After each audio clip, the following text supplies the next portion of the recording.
नमस्कार दोस्तों, आप सभी लोगों को घी संक्रांति की बहुत बहुत शुभकामनाएं। स्वागत है आपका मेरे चैनल कुमाऊनी ऑलराउंडर विजयलक्ष्मी मुरारी में।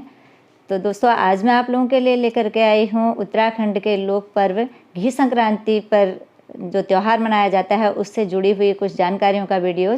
तो चलिए शुरू करते हैं।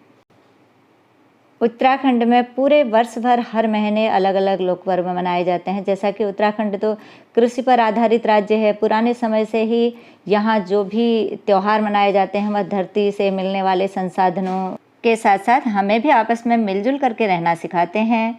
यानी कि उत्तराखंड राज्य जुड़ा हुआ है प्राकृतिक संसाधनों से, यानी कि प्रकृति और किसानों का उत्तराखंड के लोक जीवन में अत्यधिक महत्व रहा है।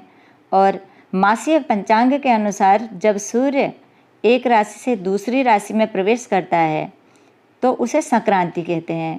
इस तरह वर्ष में 12 संक्रांतियाँ होती हैं, उनमें से कोई ना कोई त्यौहार अवश्य पड़ता है। जैसे कभी हरेला पड़ गया तो कभी घी संक्रांत पड़ गई, कभी खतड़वा पड़ गया, कोई ना कोई त्यौहार अवश्य होता है। इन्हीं में से एक त्यौहार है घी संक्रांत। घी संक्रांत भाद्रपद महीने की संक्रांति में मनाया जाता है, जिसे सिंह संक्रांति भी कहा जाता है। इस दिन सूर्य सिंह राशि में प्रवेश करते हैं तो इसलिए इसे सिंह संक्रांति भी कहा जाता है। और कहीं घी संक्रांति बोलते हैं तो कहीं ओगली संक्रांति भी इसे बोला जाता है। यह त्यौहार भी हरेला की तरह ही ऋतु पर आधारित त्यौहार है। घी संक्रांत सीजनिक फसलों में बालियां लग जाने के समय बनाया जाता है। जब फसलों में बालियां लगती हैं तो उनकी बालियों को लेकर के घर के मेन दरवाजे पर इनको लटकाया जाता है और अक्षत पिठा उसमें लगाया जाता है। यह खेतीबाड़ी और पशुपालन से जुड़ा हुआ ऐसा पर्व है जो कि बरसात के मौसम में उगाई फसलों में बालियों लगने की खुशी में मनाया जाता है। साथ ही स्थानीय फल अखरोट और अरबी के डंडों की सब्जी भी इस त्यौहार का मुख्य व्यंजन है। उत्तराखंड में घी संक्रांति का यह त्यौहार किसानों सहित सभी लोगों के लिए बेहद महत्वपूर्ण है। आज के दिन कुमाऊं गढ़वाल के हर क्षेत्र में घी जरूर खाने की प्रथा है। कहा जाता है कि इस दिन घी का सेवन न करने वाला अगले जन्म में घोंघा बन जाता है। तो उसके पीछे भी कोई न कोई तथ्य अवश्य है। जैसा कि हर कहानी या हर त्यौहार के पीछे कोई न कोई रहस्य होता है। इस दिन विशेष रूप से उड़द दाल की कचौड़ी, जिसे बेड़ू कहते हैं, अरबी के डंडों की सब्जी, जिसे गावा की सब्जी या फिर थेचड़ी थिचौड़ी कहा जाता है, खीर में ताज़ा घी डाल करके खाने की प्रथा है। दोस्तों, हमारे ऋषि मुनि और हमारे पूर्वज इतने बुद्धिजीवी और ज्ञानी थे कि उन्होंने हमारे शरीर के लिए जो फायदे की चीज़ें हैं उन्हें सीधे हमारे त्योहारों से जोड़ दिया। उनका तर्क चाहे कोई भी रहा हो, लेकिन मकसद एक ही था कि उनके आने वाली पीढ़ी सुखमय जीवन व्यतीत करे। बरसात के मौसम में पशुओं को विभिन्न प्रकार की हरी घास भरपूर मात्रा में मिल जाती है, जिससे दूध की मात्रा में बढ़ोतरी हो जाती है।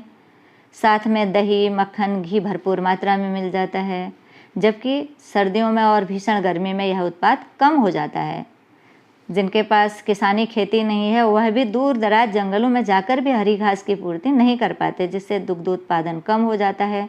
साथ ही मक्खन और घी की ज़रूरत पूरी नहीं हो पाती। पुराने समय में गांव में बाज़ार की व्यवस्था तो थी नहीं। जितना घी दूध होता था उसी से बड़े बुजुर्गों और बच्चों में लगा दिया जाता था, जिससे सभी सदस्यों को नहीं मिल पाता था।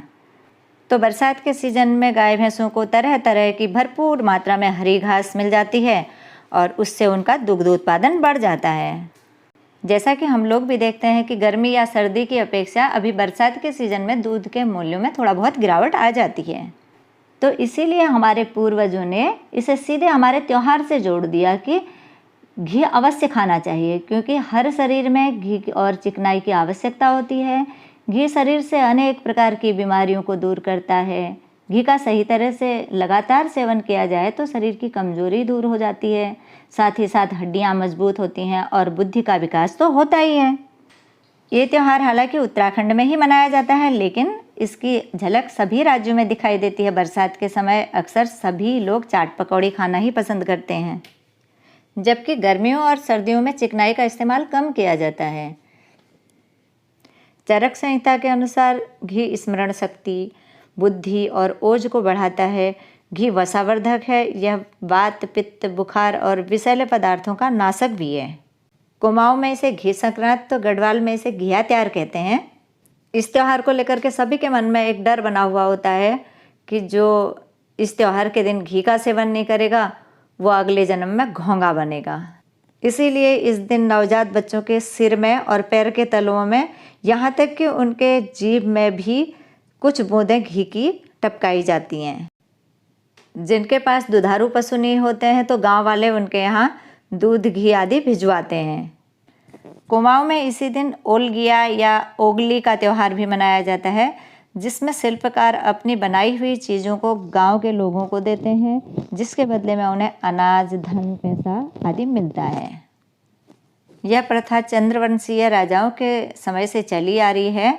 चंद्रवंशीय राजाओं को कारीगर अपनी बनाई हुई चीज़ें भेंट में देते थे। इसके बदले में उन्हें राजाओं के द्वारा पुरस्कृत किया जाता था, यानी कि पुरस्कार दिया जाता था।